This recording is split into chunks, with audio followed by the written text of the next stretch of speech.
Yeah sir, ఆ project almost finish అయినట్టే. అవునండి, అనుకున్న దానికన్నా బాగా సక్సెస్ అయ్యింది. నెక్స్ట్ మీ ప్రాజెక్టే స్టార్ట్ చేస్తున్నాం.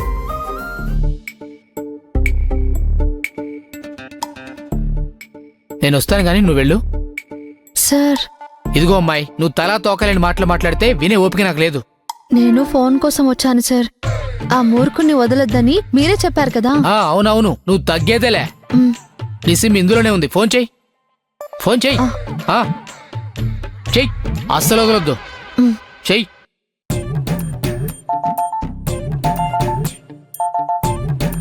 హా? చెయ్యి. మేబీ ఎవరు వీళ్ళు? ఎన్నిసార్లు కట్ చేసినా కంటిన్యూస్గా కాల్ చేస్తూనే ఉన్నారు.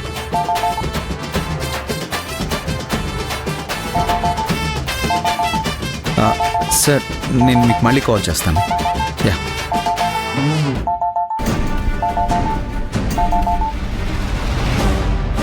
హలో, ఎవరండి మీరు? ఏం మనిషివయ్యా నువ్వు? డబ్బులు ఇస్తానని ఫోన్ నంబర్ ఇచ్చి ఇప్పుడు ఫోన్ కట్ చేస్తున్నావేంటి? డబ్బులు ఇవ్వకుండా తప్పించుకుందాం అనుకుంటున్నావా? చూడు, నా సంగతి నీకు తెలీదు. ఏమ్మా, ఇటువి చెప్తాను. ఇవ్వు. ఏమయ్యా, బుద్ధుందా నీకు అసలు? ఒక ఆడపిల్ల ఫోన్ పగలగొట్టి డబ్బులు ఇవ్వకుండా వెళ్ళిపోతావా? అడిగేవాళ్ళు ఎవరు ఉండరనుకున్నావా? చూడు, చూస్తూనే ఉన్నా. పాపం, ఈ అమ్మాయి ఎంతసేపటి నుంచి ఫోన్ చేస్తుంది నీకు? ఎత్తకుండా ఏం చేస్తున్నావయ్యా? అంత పొగరండి నీకు అసలు. ఖరీదైన కార్లలో తిరిగితే సరిపోదు. ఆడపిల్లని ఇబ్బంది పెట్టకూడదని కొద్దిగానే కామన్ సెన్స్ ఉండాలి. ఏయ్, ఎక్కువగా మాట్లాడుతున్నావు. అసలు నువ్వెవరు మధ్యలో? నేనెవరైతే నీకెందుకు గాని, నువ్వు ఇస్తానన్న డబ్బులు వెంటనే ఆ అమ్మాయికి ఇచ్చాయి. లేదంటే ఏం చేస్తావు? ఏం చేస్తావు? ఏంటి ఎదురు తిరుగుతున్నావు? నువ్వు గాని నాకు దొరికావంటే మామూలుగా ఉండదు. సరే, ఎక్కడున్నావో చెప్పు, వస్తాను. నువ్వేం చేస్తావో నేను చూస్తాను. ఏయ్, ఏంటి బెదిరిస్తున్నావు? ఇలా ఇవ్వండి. ఏయ్, మర్యాదగా నా డబ్బులు ఇస్తావా లేక పోలీసులకు కంప్లైంట్ ఇమ్మంటావా? కంప్లైంట్ అనగానే భయపడి వణికిపోతాను అనుకున్నావా?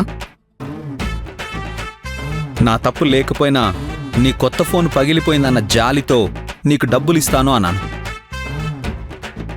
కానీ నువ్వు నా సిచ్యువేషన్ పట్టించుకోకుండా ఫోన్ చేసి ఇరిటేట్ చేసినందుకు, ఎవరో వేస్ట్ ఫెలోతో మాట్లాడించి నన్ను బెదిరించాలని చూసినందుకు నేను నీకు డబ్బులు ఇవ్వకూడదు అని డిసైడ్ అయ్యాను.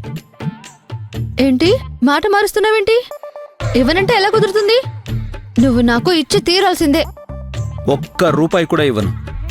నీకు దిక్కున్న చోట చెప్పుకో. హా?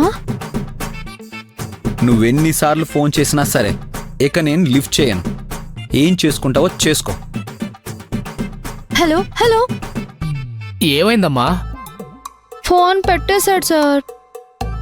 డబ్బులు ఇవ్వను అంటున్నాడు. మిమ్మల్ని వేస్ట్ ఫెలో అని కూడా అన్నాడు.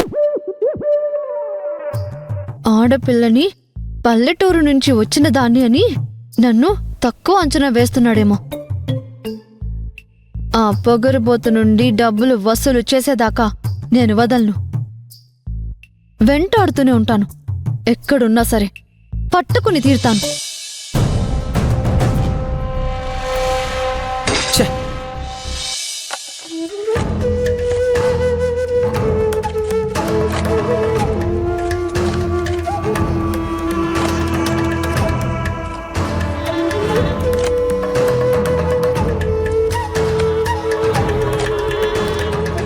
అన్నయ్య, వదిన, భోజనం తీసుకొచ్చాను.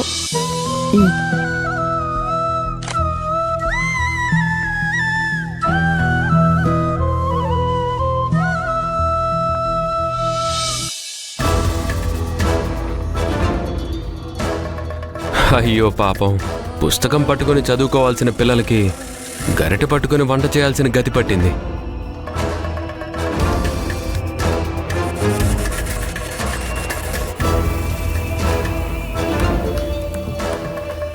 నిజానికి మీరు వాళ్ళ కడుపు నిండా తిండి పెట్టి స్కూల్కి పంపించాలి, కానీ మీ కడుపు నింపుకోవడానికి వాళ్ళని కష్టపెడుతున్నారు.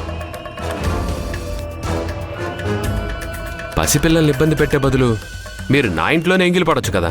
నీ ఇంటి కూడు మాకేం వద్దు. బడి పిల్లల నోటికాడ కూడు లాక్కుని తింటే నీకు కడుపు నిండుతుందేమో గాని మాకు గొంతులోకి ముద్ద కూడా దిగదు. అడగడం నా బాధ్యత, కాదనటం మీ కర్మ. రే, వీళ్ళకి వద్దంట గాని నాకు బాగా ఆకలిస్తుంది, భోజనం తీసుకురండి. సరే అమ్మా.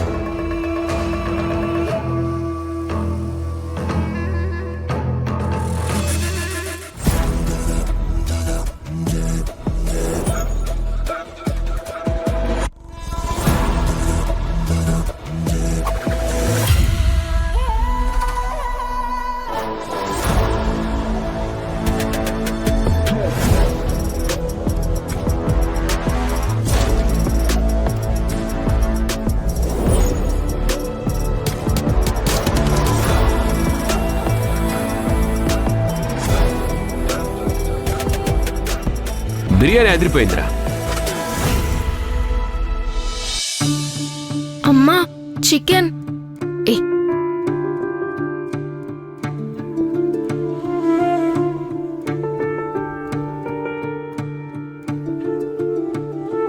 రే చిన్న, చికెన్ తింటావా?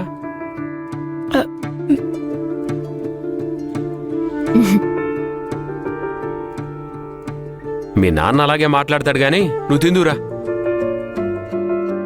మీరు రండి, చాలా రుచిగా ఉంటుంది.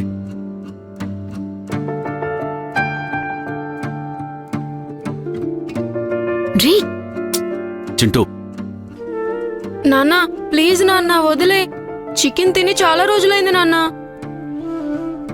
రేయ్, పస్తులుండి కడుపు మార్చుకున్నా పర్వాలేదు కానీ ఆ పాపపు తిండి ముట్టుకోకూడదురా. ఒక్కసారి తింటే ఏం కాదు నాన్న. చింటూ, నీకు నాన్న లేడు అనుకుంటే వెళ్ళి అతను పెట్టే తిను.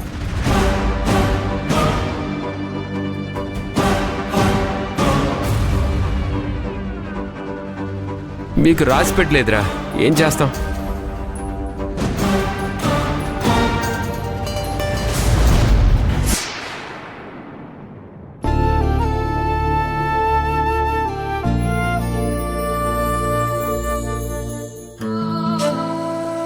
స్కూల్ ఫీజు కట్టకపోతే చెల్లి తమ్ముడు చదువు ఆగిపోతుంది.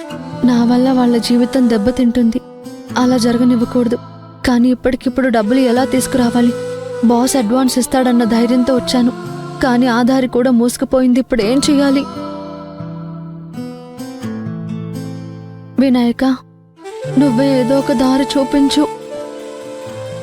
రాధా, చెప్పండి సార్. దీని మీద ఒక సంతకం పెట్టు. దేనికి సార్? నీ పేరు మీద శాలరీ అకౌంట్ ఓపెన్ చేయడానికి. మ్,